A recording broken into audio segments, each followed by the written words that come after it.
Welcome back. ഇപ്പോൾ വരുന്ന ഒരു വാർത്തയിലേക്ക്. CMRL എക്സാലോജി കേസിൽ 185 കോടി രൂപയുടെ ക്രമക്കേടെന്ന് കേന്ദ്രം ദില്ലി ഹൈക്കോടതിയിൽ. കോർപ്പറേറ്റ് സ്ഥാപനത്തെ ഉപയോഗിച്ച് നടത്തിയത് സങ്കല്പത്തിനും അപ്പുറത്തുള്ള അഴിമതി. CMRL ചെലവുകൾ പെരുപ്പിച്ചുകാട്ടി അഴിമതി പണം കണക്കിൽപ്പെടുത്തി. ദില്ലി ഹൈക്കോടതിയിൽ എഴുതി നൽകിയ വാദങ്ങളിലാണ് ഇക്കാര്യം അറിയിച്ചത്.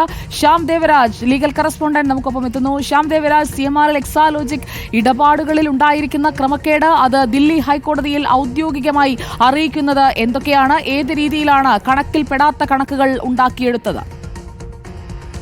സുജയ് ഭാഗവതി, ഇതിൽ ഏറ്റവും പ്രധാനപ്പെട്ട കാര്യം നേരത്തെ പറഞ്ഞിരുന്നത് CMRL എക്സാലോജിക് ഇടപാട് ഉൾപ്പെടെ അല്ലെങ്കിൽ വിവിധ രാഷ്ട്രീയ നേതാക്കൾക്ക് ഉൾപ്പെടെ പണം നൽകിയത് 135 കോടി രൂപയുടേതാണ് എന്നായിരുന്നു ആദ്യം പുറത്തു വന്നത്. പക്ഷേ ഇപ്പോൾ കേന്ദ്ര സർക്കാർ ഡൽഹി ഹൈക്കോടതിയിൽ അറിയിക്കുന്നത് ഇത് 185 കോടി രൂപയുടെ ക്രമക്കേടാണ് എന്നാണ്. 185 കോടി രൂപയാണ് ഈ രീതിയിൽ കണക്കിൽപ്പെടാതെ CMRL എഴുതി മാറ്റിയത്. രേഖകളിൽ ഇക്കാര്യത്തിൽ വ്യക്തതയില്ല എന്നടക്കമുള്ള കാര്യങ്ങളാണ് കേന്ദ്ര സർക്കാർ ദില്ലി ഹൈക്കോടതിയിൽ അറിയിച്ചത്. കേന്ദ്ര കോർപ്പറേറ്റ് മന്ത്രാലയമാണ് ഇക്കാര്യത്തിൽ അന്വേഷണം നടത്തിയിരുന്നത്.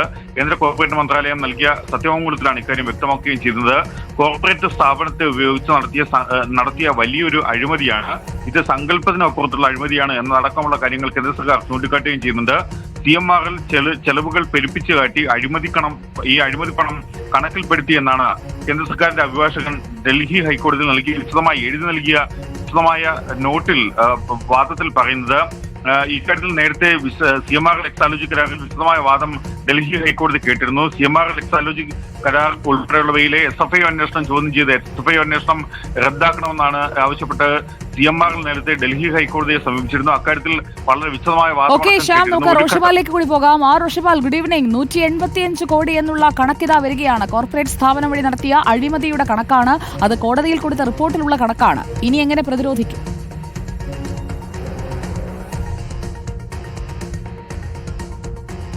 സുജയ, ഒന്ന് CMRL എന്ന സ്ഥാപനത്തിൽ സംസ്ഥാന സർക്കാരിന് KSIDCക്ക് ഉൾപ്പെടെ പങ്കാളിത്തമുണ്ട്.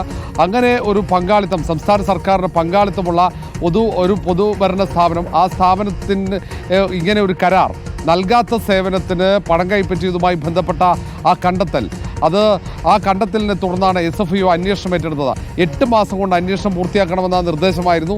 ആ അന്വേഷണം പൂർത്തിയാക്കി ഇപ്പോൾ സമർപ്പിച്ച റിപ്പോർട്ടാണ്. അത് സ്വാഭാവികമായും വലിയ രാഷ്ട്രീയ വിവാദങ്ങൾക്ക് വഴിയൊരുക്കും. ഇനി ഇതുമായി ബന്ധപ്പെട്ടുണ്ടാകുന്ന തുടർ നടപടികൾ എന്തായിരിക്കും എന്നതാണ് ആകാംക്ഷയോടെ രാഷ്ട്രീയ കേരളം ഉറ്റുനോക്കുന്നത്. കാരണം ഇതിൽ മുഖ്യമന്ത്രിയുടെ നിലവിലെ രാഷ്ട്രീയ സംവിധാനങ്ങൾ ഉപയോഗിച്ച്, സ്വാധീനം ഉപയോഗിച്ച് മകളുടെ സ്ഥാപനത്തിന് കരാർ നൽകിയെന്നടക്കമുള്ള രാഷ്ട്രീയമായ ആക്ഷേപങ്ങൾ പ്രതിപക്ഷം ഉൾപ്പെടെ ഉയർത്തിയിരുന്നു. ആദ്യഘട്ടത്തിൽ അങ്ങനെ ഒരു പരിശോധനയിൽ അങ്ങനെയുള്ള പരാമർശങ്ങൾ ഉണ്ടായിരുന്നു. പക്ഷേ ഈ വിവാദ കരിമണൽ കമ്പനിയായ CMRL വിവിധ രാഷ്ട്രീയ നേതാക്കൾക്ക് നൽകിയ പണം സംബന്ധിച്ച വിഷയങ്ങളുമുണ്ട്. അങ്ങനെ നോക്കുമ്പോൾ 185 കോടിയുടെ അഴിമതി ഇവിടെ കണ്ടെത്തുമ്പോൾ ഇതിൽ ഏറ്റവും പ്രധാനപ്പെട്ടത് അതിൽ പൊതു താല്പര്യം എന്താണ് എന്നുള്ളതാണ്. ഒരു പൊതുസ്ഥാപനം, ഒരു സർക്കാരിൻ്റെ അധീനതയുള്ള ഒരു സ്ഥാപനത്തിനു കൂടി പങ്കാളിത്തമുള്ള ഒരു കമ്പനിയാണ് CMRL എന്നതാണ് ഏറ്റവും പ്രധാനപ്പെട്ട കാര്യം. അതുകൊണ്ട് തന്നെ ഈ ഒരു തട്ടിപ്പ് അത് ഈ അഴിമതി നിരോധന നിയമത്തിൻ്റെ പരിധിയിൽ വരുമോ എന്നടക്കമുള്ള കാര്യങ്ങളുണ്ട്. അങ്ങനെയെങ്കിൽ കടുത്ത നിയമ നടപടികളിലേക്ക് കാര്യങ്ങൾ നീങ്ങിക്കഴിഞ്ഞാൽ അവിടെയൊന്നും പണം സ്വീകരിച്ചവരൊക്കെ കുറ്റവാളികളായി മാറുമോ എന്നതാണ് ഏറ്റവും പ്രധാനപ്പെട്ടത്. ഏതായാലും CMRL കമ്പനിയുമായുള്ള എക്സാലോജിക്കിന്റെ ആ കരാറിൽ കൃത്യമായ സേവനം നൽകാതെ ഇതൊരു രാഷ്ട്രീയ വിഷയമായി കൂടി വളരുന്നതാണല്ലോ. പ്രത്യേകിച്ചും കോൺഗ്രസിനടക്കം ഈ വിഷയത്തിൽ പ്രതികരിക്കാനുണ്ടാകും. സങ്കല്പത്തിനും അപ്പുറമുള്ള അഴിമതി, ആ ഒരു വാചകത്തിൽ അടങ്ങിയിരിക്കുന്നത് എന്താണ്? ഇത്ര വലിയ തട്ടിപ്പ് കാട്ടിയ ഒരു കമ്പനിയെ സംരക്ഷിക്കാൻ അതിന് എങ്ങനെയാണ് എക്സാലോജിക് ശ്രമിച്ചത് എന്നത് കൂടി അറിയേണ്ടിയിരിക്കുന്നു. അതിന്റെ തുടർ വാർത്തകളിലേക്കും പ്രതികരണങ്ങളിലേക്കും നമ്മൾ എത്തും. അതിന്